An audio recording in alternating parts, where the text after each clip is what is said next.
Ada satu kitab suci yang tidak pernah dicetak, tidak dibukukan, dan tidak dijilid kulit kambing. Ia tak pernah diterjemahkan ke dalam bahasa Arab, Ibrani, Latin, atau Sanskerta. Kitab itu tidak dipelajari di madrasah atau seminari. Ia tak butuh guru, tak butuh tafsir, bahkan tak butuh wudu untuk menyentuhnya. Namanya Hati Nurani.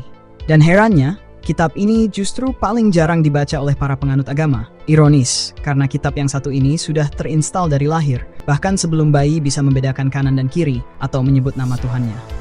Tapi sekarang kitab itu sepi, tak dikunjungi, disumpal ayat-ayat hafalan, diperas logika dogma, diabaikan karena dianggap kurang syari, atau malah belum lulus sertifikasi halal dari otoritas agama. Padahal, Tuhan sendiri dalam Al-Quran, lewat surat Ar-Rum ayat 30, sudah kasih sinyal yang tak main-main.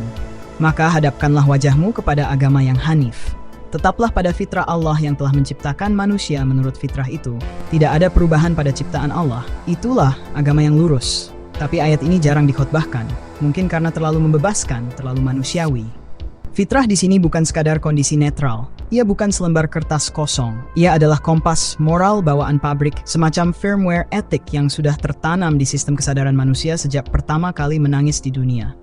Bukan agama buatan pabrik institusi, bukan produk dari label syariat yang dikomersialisasi. Fitrah adalah kode asli dari Sang Pencipta sebelum manusia disuntik merek mazhab atau doktrin.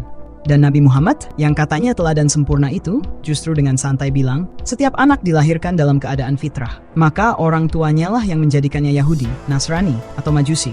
Jadi ternyata manusia itu nggak lahir dengan label agama di jidatnya. Kita nggak lahir sebagai Muslim, Kristen, atau penganut mazhab Syafi'i, versi bab 2 pasal 4. Kita lahir sebagai makhluk yang tahu bahwa mencuri itu salah, membunuh itu jahat, menolong itu mulia, dan tersenyum itu membahagiakan, bahkan tanpa pernah diajari ayat atau hadis. Lalu masuklah agama-agama, lengkap dengan ritual, baju adat, jargon-jargon mistik, dan sistem keanggotaan. Fitrah yang sunyi pun disuruh minggir.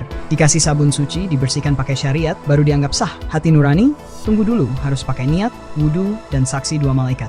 Kita diajari bahwa menolong orang itu baik, tapi jangan terlalu cepat bertepuk dada, kecuali si penolong sudah seiman dan seakidah.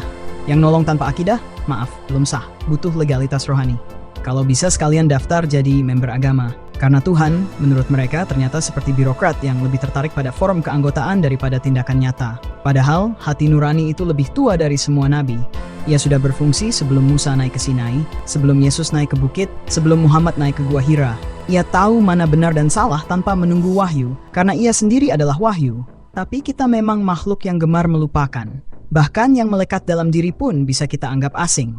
Sekarang manusia lebih hafal fikih tayamum ketimbang tahu kenapa tetangganya kelaparan. Lebih sibuk menyempurnakan rakaat ketimbang menyempurnakan empati.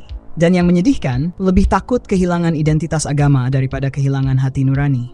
Di zaman ini, anak kecil yang menangis melihat kucing disakiti akan segera disodori hadits. Seolah rasa iba tak sah sebelum dicantumkan footnote dalil. Seolah manusia tak boleh mencintai kebenaran secara spontan, harus lewat prosedur, melalui pintu agama yang diakui. Bayangkan betapa ironisnya, Tuhan bilang manusia sudah diciptakan dalam fitrah, tapi manusia bilang, maaf Tuhan, kita perlu kurikulum tambahan, fitrah saja tidak cukup.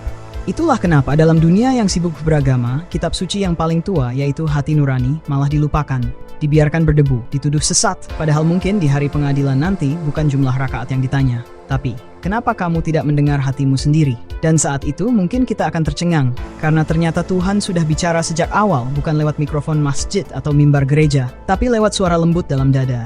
Kitab suci itu ternyata tidak pernah jauh. Ia ada, tapi tidak pernah kita buka. Jika kita buka pun, maka ia akan segera diadili, bukan oleh Tuhan, tapi oleh ayat-ayat yang telah lama ditafsirkan demi kepentingan dan kebutuhan lembaga agama.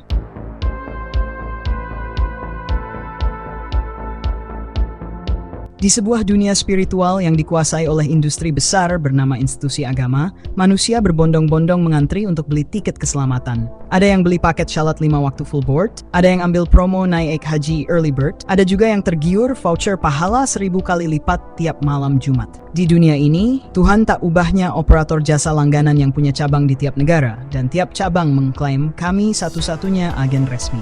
Tapi di tengah semua brosur dan jargon itu, Al-Baqarah ayat 177 meletup seperti petasan di malam takbiran. Perhatikan bunyi ayatnya. Bukanlah menghadapkan wajahmu ke arah timur atau barat itu suatu kebajikan. Akan tetapi sesungguhnya kebajikan ialah beriman kepada Allah. Hari kemudian malaikat-malaikat, kitab-kitab, nabi-nabi, dan memberikan harta yang dicintainya kepada kerabat, anak yatim, orang miskin, musafir, peminta-minta, dan untuk memerdekakan hamba sahaya, mendirikan syalat, menunaikan zakat, dan orang-orang yang menepati janjinya apabila ia berjanji, dan orang-orang yang sabar dalam kesempitan, penderitaan, dan dalam peperangan. Mereka itulah orang-orang yang benar, dan mereka itulah orang-orang yang bertakwa. Kalau dibaca tanpa kacamata pabrik agama, ayat ini terasa seperti maklumat kemerdekaan dari Tuhan. Ia memecah definisi kebaikan menjadi serpihan realita. Tidak lagi soal kiblat, tidak soal seragam, bahkan tidak soal bunyi-bunyian ritual. Kebaikan, kata ayat ini, bukan soal menghadap timur atau barat, alias bukan soal arah formalistik, bukan soal simbolik semata, tapi soal substansi dan tindakan. Tapi di pabrik agama, label lebih penting dari isi. Botol boleh kosong asal mereknya halal syari, langsung laris manis. Sementara isi yang tulus tapi tak punya label resmi, dicurigai, disidang, dicap sesat. Akhirnya agama berubah jadi industri kemasan. Yang penting tampilan, bukan kejujuran niat. Coba lihat sekitar. Betapa banyak orang yang sibuk menentukan kiblat sajadah tapi tidak peduli arah hidupnya. Orang yang hafal fikih safar tapi tidak peduli musafir di trotoar. Yang hafal hukum perbudakan tapi membiarkan budak-budak modern kerja tanpa upah. Yang meributkan boleh tidaknya pakai celana cingkrang tapi diam saja saat keadilan dicingkrangkan. Maka tak heran, agama kini tak lagi membentuk hati, tapi membentuk geng. Agama jadi baju tim sepak bola. Ada logo, ada warna, ada chant khusus. Masalahnya, sebagian malah sibuk menendang tim lain ketimbang mencetak gol kemanusiaan. Padahal fitrah manusia tahu bahwa menepati janji itu baik. Memberi kepada yang membutuhkan itu baik. Sabar dalam musibah itu mulia. Tak peduli kiblat, tak peduli bendera. Tapi industri agama tidak bisa menjual fitrah karena terlalu murah, terlalu merakyat, tidak bisa dimonopoli, tidak bisa dibisniskan. Mereka lebih suka menjual jalan ke surga lewat paket-paket eksklusif, syalat berjamaah premium, puasa sunnah platinum, sedekah plus-plus dengan logo lembaga amal. Semua harus lewat label, hati nurani, silakan antre paling belakang. Sementara Tuhan sudah jelas, kebaikan bukan soal arah lahiriah. Kebaikan adalah arah batin, orientasi hati, jalan ke dalam, bukan jalan zigzag keluar. Dan Tuhan tidak buta merek, ia membaca isi, bukan bungkus. Jadi kalau hari ini kamu lihat seseorang yang memberikan harta kepada anak yatim tanpa menyebut nama Tuhan, jangan buru-buru bilang belum bernilai ibadah. Bisa jadi Tuhan sudah tersenyum, sementara para ahli ibadah masih sibuk menyamakan arah kompas. Fitrah itu bukan ritual, ia adalah resonansi moral yang tak bisa dibeli, disulap, apalagi dicetak ulang oleh manusia. Dan mungkin dalam dunia yang sudah sesak oleh pabrik agama dan promosi spiritual, satu-satunya hal yang masih murni adalah sesuatu yang tak bersuara, hati nurani, yang sejak awal sudah tahu arah pulang. Mari kita lihat ini. Di jalanan sepi malam itu, seorang pemuda berhenti ketika melihat nenek renta berusaha menyeberang jalan. Ia menuntunnya perlahan, memastikan kendaraan berhenti, dan melepas senyum setelah si nenek sampai di seberang. Tidak ada kamera, tidak ada malaikat dengan buku catatan, tidak ada ustadz yang mengaminkan, tidak ada rabi yang memverifikasi, tidak ada pendeta yang membaptis. Tapi hati siapapun yang melihat akan berkata, itu perbuatan baik. Pertanyaannya, siapa yang memberi cap baik dalam situasi itu? Tuhan, manusia, atau lembaga agama?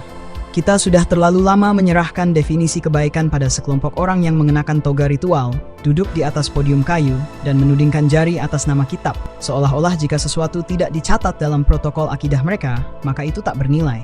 Padahal fitrah manusia tahu kebenaran sebelum ia sempat dipaksa masuk agama manapun. Fitrah itu bahasa universal yang tak perlu diterjemahkan oleh mazhab atau denominasi. Coba tanya anak kecil, mana yang baik, memberi atau mencuri, menolong atau menendang. Bahkan anak usia 5 tahun pun tahu jawabannya, tanpa perlu kuliah syariah atau ikut retreat rohani. Karena nilai-nilai itu bukan hasil ceramah. Mereka adalah suara batin yang datang bersama napas pertama. Tapi kini suara itu dibungkam, diinterogasi, dicurigai, bahkan diadili. Seorang ateis menyelamatkan korban bencana, tunggu dulu, dia tidak beriman. Nilai kebaikannya ditangguhkan. Seorang pengikut agama lain menyumbang untuk yatim piatu, mohon maaf, belum sah karena tidak membaca bismillah dulu. Kita telah membangun sistem evaluasi moral yang lebih mirip birokrasi akhirat. Harus ada materai spiritual, harus ada stempel dari otoritas, harus sesuai SOP agama resmi. Padahal jika fitrah berbicara, semua itu berlebihan. Tapi begitulah lembaga agama seringkali seperti lembaga sensor.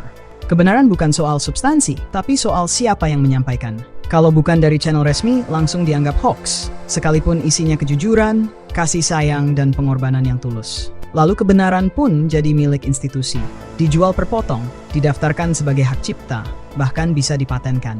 Maka jangan heran jika kita hidup dalam dunia yang lebih sibuk menentukan status agama seseorang ketimbang menimbang perbuatannya. Seorang dermawan non-muslim disebut baik, tapi belum tentu selamat. Sementara seorang penipu berjubah disebut ustadz penuh hikmah. Padahal Tuhan tidak pernah berkata, kebenaran hanya berlaku jika kamu mendaftar di lembagaku. Bahkan ketika Tuhan menyebut tentang al-haq, kebenaran, Dia tidak menyertakan formulir keanggotaan. Karena kebenaran, dalam logika fitrah, bukan soal siapa yang menyampaikan, tapi apa yang disampaikan. Dan yang lebih penting, bagaimana ia dijalani. Kita butuh keberanian untuk kembali pada kebenaran yang bersifat manusiawi. Bukan manusia-manusia berlabel, tapi kemanusiaan yang melekat pada manusia. Sebuah kejujuran yang lahir dari batin, bukan dari peraturan. Sebuah empati yang spontan, bukan dikomando lewat pengeras suara masjid atau sirene gereja. Fitrah adalah detak nurani yang menggerakkan manusia sebelum kitab dibuka. Ia adalah keputusan untuk memeluk anak kecil yang menangis, memberi minum orang kehausan, atau memaafkan mereka yang menyakiti, tanpa menunggu fatwa. Dan dalam dunia di mana kebenaran harus antre untuk disetujui oleh ormas dan panitia dakwah, mungkin satu-satunya revolusi sejati adalah kembali mendengarkan sesuatu yang sudah lama kita bisukan, kembali ke agama fitrah yang lurus.